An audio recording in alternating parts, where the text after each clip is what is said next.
अऊज़ु बिल्लाहि मिनश शैतानिर रजीम बिस्मिल्लाहिर रहमानिर रहीम।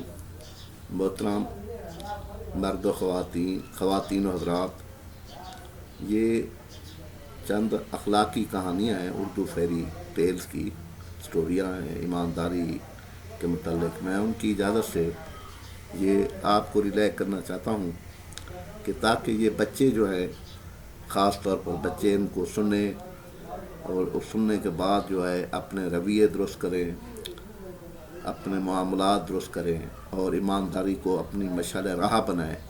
इस तरह से जो है उनके सारे मामलात आज खुद हल जाएंगे। तो उन कहानी को समात फरमाएं। वो रिवार्ड ऑफ ऑनेस्टी।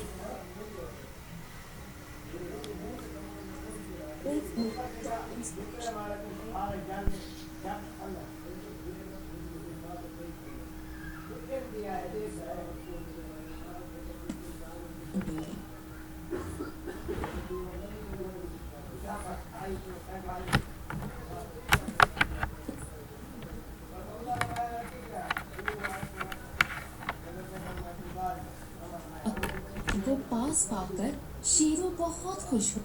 ये बहुत मशहूर था। शेरू के दो बेटे थे। एक का नाम था नूमी और दूसरा राजू। बे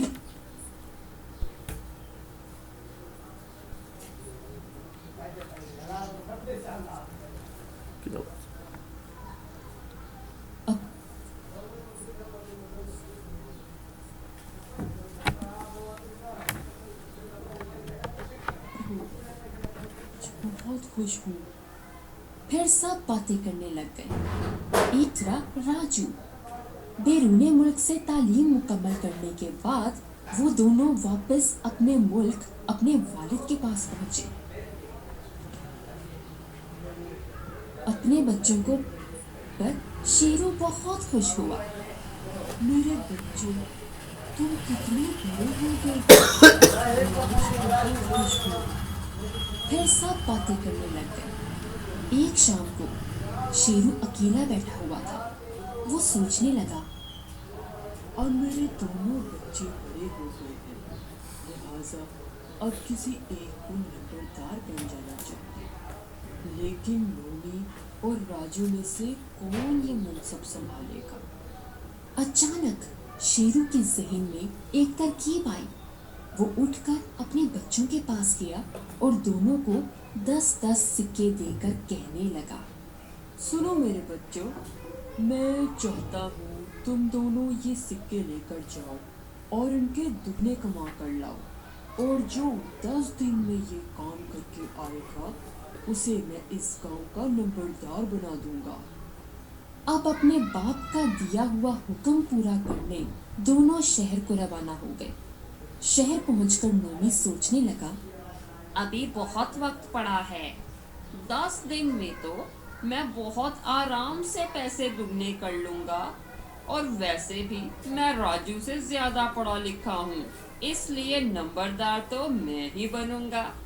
दूसरी तरफ राजू ने वक्त जाया किए बगैर पैसों से कुछ खिलौने खरीदे।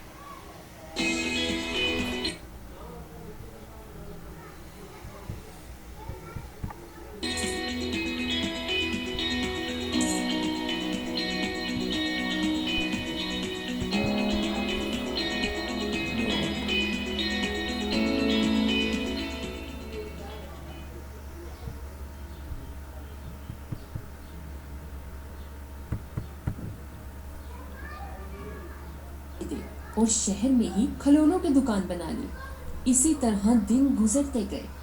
5 दिन गुजरने के बाद नूमी कहने लगा, ओ, अभी भी 5 दिन बाकी हैं। कुछ ये और सब आराम कर कर लूं, फिर काम भी हो जाएगा। दूसरी तरफ राजू ने मेहनत जारी रखी और काम करता रहा।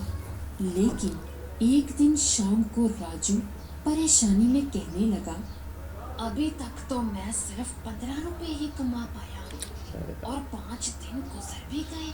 अब मुझे शाम की बजाय रात तक काम करना होगा, तभी तो बाकी के पैसे कमा पाऊंगा।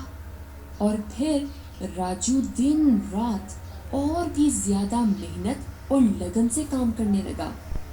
एक तरफ मोनी था जो सुस्ती की वजह से दिन भर घर में पड़ा रहता था, जबकि दूसरी तरफ उसका भाई राजू था। एक तरह 8 दिन गुजर गए। मोनी के दिमाग में एक तरकीब आई।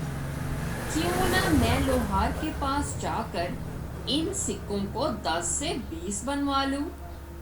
ये कहकर वो लोहार के पास जाता है और 10 सिक्कों के 20 बनवाकर गांव लौट जाता है। नोनी को देखकर शेरू बहुत खुश होता है और नोनी से कहता है, नोमी बेटा, 2 रोज बाद तुम्हारा भाई भी आ जाएगा, फिर मैं दोनों के सामने अपना फैसला सुनाऊंगा। 10 रोज पूरे होने के बाद राजू भी लौट आता है और अपने बाप से आकर कहता है कि मैं तो सिर्फ 15 सिक्के ही कमा पाया हूँ। आप नोनी भाई को ही नंबरदार बना दें, वो सब काम अच्छी तरह संभाल लेगा।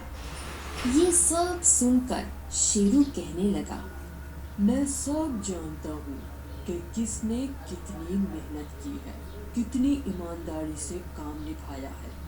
मैंने तुम दोनों पर नजर रखी हुई थी कि कौन क्या कर रहा है और कैसे ये टारगेट पूरा करता है। ये बोलकर वो राजू से कहने लगा, राजू बेटा, मुझे तुम पर नाज, मैं यही देखना चाहता था कि तुम दोनों में से कौन अपना काम ईमानदारी से करता है और कौन कामचोर है, क्योंकि एक अच्छा नंबरदार वही होता है जो अपने तमाम फैसले ईमानदारी से करे। इसीलिए आज से मैं तुम्हें अपने गांव का नंबरदार बनाता हूँ। राजू, देखा दोस्तों, इससे हमें ये सबक मिलता है कि हमें अपना काम हमेशा ईमानदारी, मेहनत और लगन से करना चाहिए, क्योंकि ईमानदारी में बहुत बरकत है और हमेशा काम आती है। और हमेशा ये बात याद रखें कि कामयाबी का कोई शॉर्टकट नहीं होता। अगर आपको हमारी ये वीडियो पसंद आई है तो हमारे चैनल को जरूर सब्सक्राइब करें। शुक्रिया। एक छोटे से गांव जबलपुर में 2 किसान राजू और गामू रहते थे। दोनों बहुत अमीर थे। दोनों के पास बड़ा खेत और बहुत ज्यादा गायें थी। इतना सब होने के बावजूद दोनों खुश नहीं थे। दोनों और अमीर होना चाहते थे। मैं और ज्यादा अमीर होना चाहता हूँ। मुझे भी गांव का सबसे अमीर आदमी बनना है। उनके पड़ोस में एक गरीब किसान दीनू रहता था। उसके पास एक गाय और छोटा सा खेत था, लेकिन वो बहुत खुश रहता था। दीनू हर रात सोने से पहले खुदा का शुक्र अदा किया करता। देखो सही पर कैमरे वाली